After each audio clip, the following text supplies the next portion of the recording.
મોબાઈલની એક ક્લિક પર બેંક ખાતા ખાલી કરતા આંતરરાષ્ટ્રીય સાયબર માફિયાઓ સામે ગુજરાત પોલીસે ડિજિટલ સર્જિકલ સ્ટ્રાઇક કરી છે. મુખ્યમંત્રી ભૂપેન્દ્ર પટેલના માર્ગદર્શન અને ગૃહ રાજ્યમંત્રી હર્ષ સંઘવીના નેતૃત્વ હેઠળ ઓપરેશન મ્યુલ હન્ટ 1.0 પાર પાડીને પોલીસે દેશભરમાં કરોડો રૂપિયાના કાળાબજારનો પર્દાફાશ કર્યો છે. સાયબર ગઠિયાઓ જે ડમી બેંક ખાતાઓનો ઉપયોગ કરતા હતા તેના મૂળિયા પોલીસે ઉખાડી ફેંક્યા છે. આ મહાઅભિયાન ડિજિટલ યુગના પ્રજાના નાણાં સુરક્ષિત રાખવાનો મજબૂત વિશ્વાસ અપાવે છે. ચાલો જાણીએ આ ઐતિહાસિક ઓપરેશનની વિગતો. ગુજરાત પોલીસ અને સાયબર સેન્ટર ઓફ એક્સલન્સ દ્વારા ઓપરેશન મ્યુલ હન્ટ 1.0 અંતર્ગત ડેટા ઇન્ટેલિજન્સ વિવિધ બેંકો સાથે રિયલ ટાઈમ સંકલન સાધીને 2289 કરોડના આર્થિક ફ્રોડનો પર્દાફાશ કરાયો છે.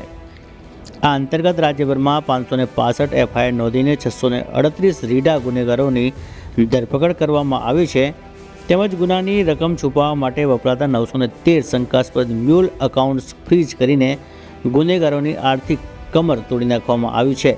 ઓપરેશન મ્યુલ હન્ટ એટલે કે જે મ્યુલ ખાતાઓ સાયબર ક્રાઇમ અને અન્ય ફ્રોડની રકમ ઉપાડવા માટે અલગ અલગ લોકોને કમિશનની લાલચ આપી જેના ખાતા ભાડે રાખી અને ગુનાઓના પૈસા ઉપાડવા માટે વાપરવામાં આવતા હોય એવા ખાતાઓને મ્યુલ ખાતાઓ કહેવામાં આવે છે.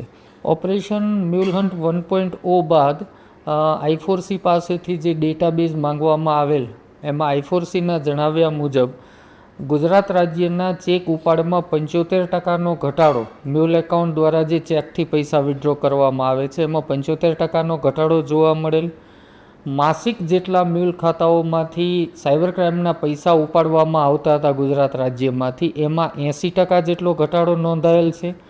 ફર્સ્ટ લેયરમાં જે સીધા સાયબર ક્રાઇમના પૈસા લેવામાં આવતા હતા એમાં 30%નો ઘટાડો જોવા મળ્યો અને એટીએમ દ્વારા સાયબર ક્રાઇમના પૈસા જે ગુજરાતના અલગ અલગ એટીએમથી ઉપાડવામાં આવતા હતા એમાં 66% જેવો ઘટાડો જોવા મળ્યો.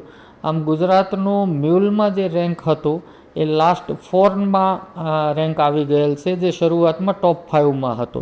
આ આકરી કાર્યવાહીના પરિણામે રાજ્યમાં ગેરકાયદેસર એટીએમ ઉપાડવામાં 66%, ચેક દ્વારા થતા ઉપાડમાં 80%નો મોટો ઘટાડો નોંધાયો છે.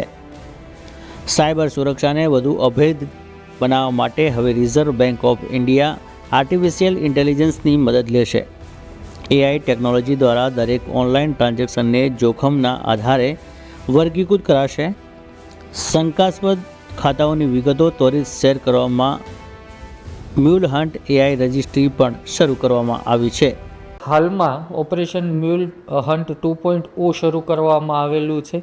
2.0 હેઠળ છેલ્લા 10થી 12 દિવસની અંદર 55 FIR દાખલ કરવામાં આવેલી છે સેન્ટર ઓફ એક્સિલન્સ ખાતે, જેમાં 198 ખાતાઓ સામે કાર્યવાહી કરી છે, જેમાં 1048 જેટલા ગુનાઓનો ભેદ ઉકેલાયો છે અને ક્રાઇમની અમાઉન્ટ 802 કરોડ જેવી થવા પામે છે. આ મ્યુલ એકાઉન્ટ એ એકદમ ગંભીર બાબત છે. ખાતા ધારકને એ નથી ખબર હોતી કે એમની નાનકડી એવી લાલચના કારણે આ પૈસા દુશ્મન દેશોમાં, અન્ય વિદેશોમાં પણ જાય છે અને ખૂબ મોટા પાયે મની લોન્ડરિંગ અને ટેરર ફિનાન્સિંગમાં પણ આનો ઉપયોગ થઈ શકે છે. આપના માધ્યમથી તમામ નાગરિકોને એ વિનંતી કે પોતાનું ખાતું કોઈ અન્યને વાપરવા માટે ભાડે ન આપવું, 1 કે 2% કમિશનની લાલચમાં ખાતાનો દુરુપયોગ થવા ન દેવો અને તમારા ખાતામાં કોઈ પણ પ્રકારની રકમ તમારી જાણ બહાર આવે તો તાત્કાલિક 1930 ઉપર સંપર્ક કરવો અને અન્ય કોઈ વ્યક્તિ તમારી આજુબાજુમાં જો આ પ્રકારની પ્રવૃત્તિ કરતા હોય તો તાત્કાલિક સ્થાનિક પોલીસ અથવા 1930થી જાણ કરવા વિનંતી છે. દેશમાં 100 કરોડથી વધુ ઇન્ટરનેટ વપરાશકર્તાઓની સુરક્ષા કાજે ગુજરાત પોલીસનું આ પગલું સમગ્ર દેશ માટે મિસાલ બન્યું છે. પંચાયતથી પાર્લામેન્ટ સુધી વિસ્તરેલી ડિજિટલ કનેક્ટિવિટી વચ્ચે સ્માર્ટ ઇન્વેસ્ટિગેશનના જોરે આજે કાયદો ગુનેગારોને 2 કદમ આગળ છે. ડિજિટલ ગઠિયાઓ માટે આકરો સંદેશ છે કે ગુજરાતમાં પ્રજાનો એક રૂપિયો સંપૂર્ણ સુરક્ષિત છે.